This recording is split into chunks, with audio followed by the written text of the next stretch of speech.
칭기즈칼론. 옥창열. 나는 칭기즈칸 팬이었다. 언제부터인가 그의 매력에 이끌려 그에 관한 책이나 영화, 다큐멘터리는 닥치는 대로 읽고 보았다.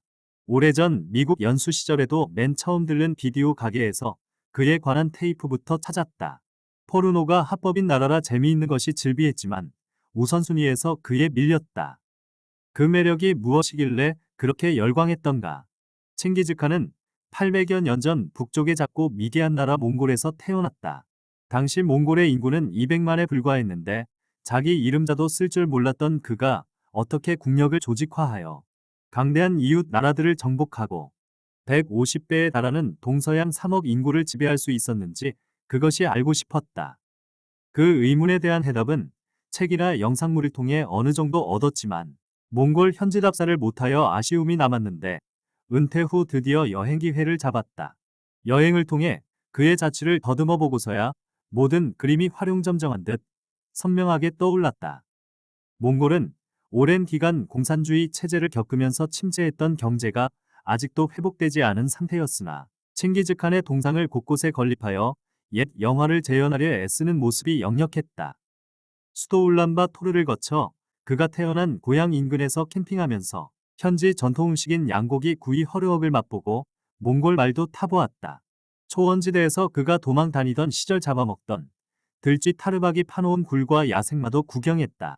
넓은 들판에서 수많은 몽골 기병들이 전투하는 장면을 실제로 재현한 거대한 쇼는 압권이었다. 우선 칭기즈칸의 힘은 몽골의 광대한 초원에서 나온 것 같았다. 몽골은 겨울에 영하 40도까지 내려가는 춥고 황량한 곳이지만 국토 대부분이 풀로 뒤덮인 초원지대라 목축에 적당했다. 여기서 키운 수많은 말은 식량이자 전마가 되어주었다. 몽골군은 전군이 기병으로 조직되어 기동력이 상상을 초월할 만큼 빨라 자주 적의 허를 찔렀다. 병사 1인당 말 5匹를 끌고 다니면서 계속 갈아탔다고 한다. 덩치는 유럽 말에 비해 작지만 지구력이 강하고 회전력이 탁월하여 후퇴하다가 순간적으로 돌아서서 적에게 화살을 날리는 몽골군에게 아주 유리했다. 덩치 큰 유럽 말은 그게 잘 안된다고 한다. 수백 번을 두드려 무쇠가 단련되어 나오듯 폐업이란 수십 년, 때로는 몇 대에 걸친 갓난신고 끝에 이루어지는 법이다. 칭기즈칸도 9살 때 부친이 독살당하고 부족민에게서 버림받았다.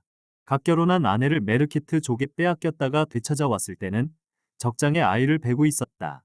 그래도 아내가 낳은 아이를 장남으로 인정하여 키웠다. 이런 시련이 그를 큰 그릇으로 만들었던 것이다.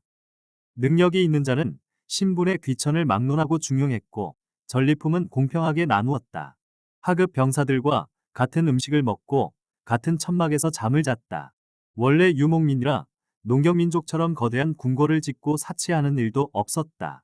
그는 후손들이 유목민의 생리를 잊어버리고 농경민족처럼 안주하게 되면 나라가 망할 거라고 예언했는데 나중에 그대로 되었다. 몽골 부족 간의 오랜 전쟁 경험을 통해 활을 비롯한 무기와 전투기술이 발달한 것도 하나의 요인이다. 몽골 활은 작지만 강했고 작은 가죽 부대 한 개에 말린 소고기에 한 마리 분량을 넣고 다녔다. 원정 시에는 가족을 같이 데리고 이동하여 가족이 전리품 관리는 물론 전투를 지원하는 역할을 했고 요즘 말썽이 되고 있는 일본군 위안부 문제 같은 것이 발생할 소지도 적었다. 유럽 기사들이 무거운 철갑으로 중무장한 데 비해 몽골군은 가죽 갑옷 안에 비단으로 된 조끼를 입었다. 화살을 맞더라도 비단옷은 관통되질 않고 밀려 들어가기에 빼내기가 수월했다. 유럽은 말도 철갑으로 중무장하여 한번 쓰러지면 일어나질 못했다고 한다. 몽골군은 유목민이라 농경민족의 견고한 성을 공격하는 데는 서툴렀으나 점령지의 기술자를 동원하여 공성 무기와 화약까지 만들어 활용했다. 유목민의 특성을 잘 살려 안주하지 않고 끝없이 진화한 것이다. 또한 이들은 유리하면 나가 싸우고 불리하면 주저없이 퇴각했다. 화랑도의 세소고개에 나오는 임전부태 정신과는 거리가 있지만 이들은 무모한 싸움을 피하기 위해 후퇴를 수치로 여기지 않는 기풍을 가지고 있었다고 한다. 칭기즈칸은 그를 배우지 않았지만 현명한 사람의 말을 가려듣는 지혜가 있어 내외국인을 막론하고 제국을 경영하는 데 필요한 인재를 적재적소에 기용했고 다양한 종교의 자유를 허용하여 불필요한 갈등을 미연에 방지했다. 이리하여 동서양이 하나가 되는 팍스 몽골리카의 시대가 열린 것이다. 물론 이런 모든 조건이 갖추어지더라도 천시가 따라야 한다. 명량해전에서 대승을 거둔 이순신도 당시 일본 수군이 조류의 흐름이 바뀌길 기다리기 위해 전략상 후퇴를 했기 망정이지 끝까지 달려들었다면 최종 결과는 장담하기 어려웠다. 그러나 하늘도 스스로 돕는 자를 돕는다고 하지 않는가. 칭기즈칸이 대제국을 건설하기까지 흘린 피땀이 그 얼마였겠는가. 몽골 유목민. 그 원시의 생명력을 나는 동경한다.